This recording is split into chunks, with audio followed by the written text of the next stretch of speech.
Well, the internet to me is the political equalizer of the age, because we who use the internet a whole lot, and the young people who like it and others, find out that they can get information that is unbiased. And evidently there's a lot of people in this country, and especially young people, who don't particularly like canned news coming from the major television networks.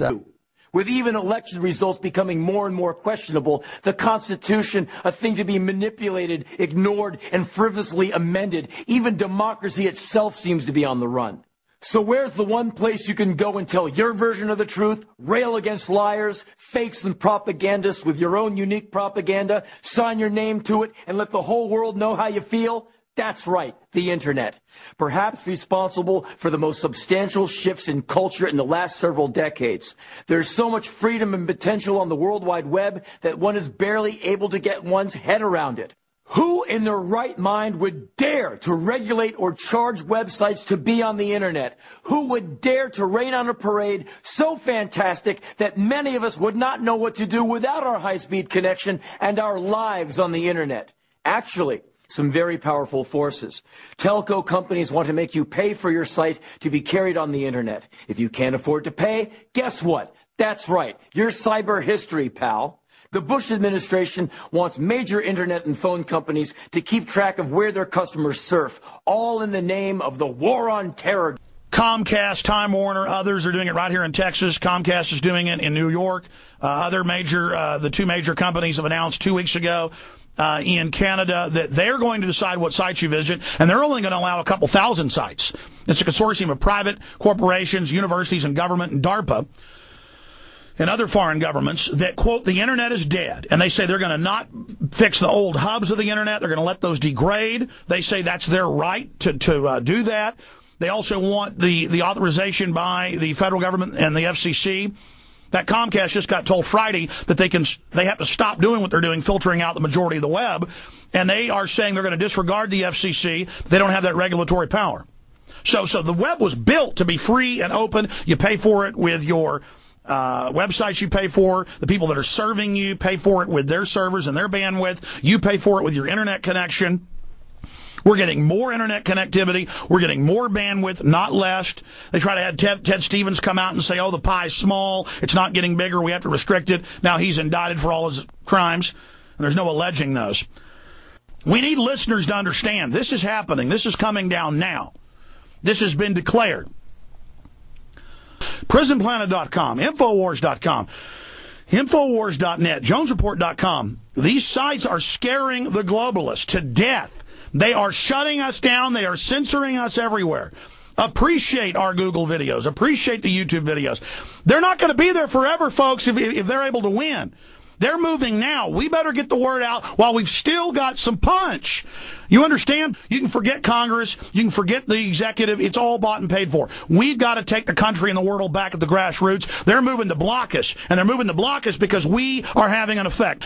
Win Comcast and Time Warner and a few others, but they're together about half of the cable modem market. You can pull the numbers on that in the U.S. and Canada. When they're able to do that, that sets a precedent, and then all the other majors and then minors can implement that as well. You have to boycott and protest it and speak out against it early on. Now is the time. You see, we have to recognize we're as bad or worse than China, and now they've got congressional hearings talking about shutting down our free speech.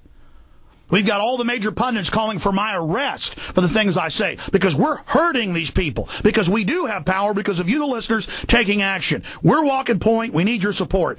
Google and YouTube, which, of course, YouTube's owned by Google, Yahoo and others, admittedly for close to 3 years, have been censoring things for the Communist Chinese government. Now they're using those same censor systems here in the United States, in Canada, in England, and there's a whole cocktail of other ways they're censoring. But again, the British government is censoring right now. They are censoring PrisonPlanet.com and our other family of websites because we're so effective. We pushed it out. Our listeners pushed it out. Got Keith Olbermann to cover last week the fact that Cheney was planning staged terror attacks and killing our own troops. This is important news. We're risking our lives. And for our safety, we need to continue to be prominent and more prominent. They're bringing in tyranny, ladies and gentlemen. The mainstream media is dying. They're panicking. The propaganda arms are losing all their credibility. So now they're engaging in communist Chinese-style Orwellian censorship. So when I talk about freedom, and people know about the freedom of the internet, there must be a connection there. Oh, yeah, freedom of the internet. I can look and go here and pick this and talk to my friends and all this thing. So, and of course, I don't want to ever tax the internet, and I don't want to regulate the internet, and I want, that's one thing that really gives us a chance to combat this horrendous movement to big government. How much do you want to bet they want the internet regulated, contained, and thrown into a cell at Guantanamo Bay? For a country that talks so much about freedom being on the march, seems to me that some people want anything but. If they come for your freedom, you must not only resist, you must strike back with a vengeance that will stun them. On this front, if your anger and outrage are not at the forefront, then you're already dead. They are moving against us now. Everybody has to stick together, or we're all going to hang separate on this. They are moving against us because we're on the verge of exposing their state-sponsored terrorism, their fake global warming hype, their global taxes, all of it. Ladies and gentlemen, it's happening.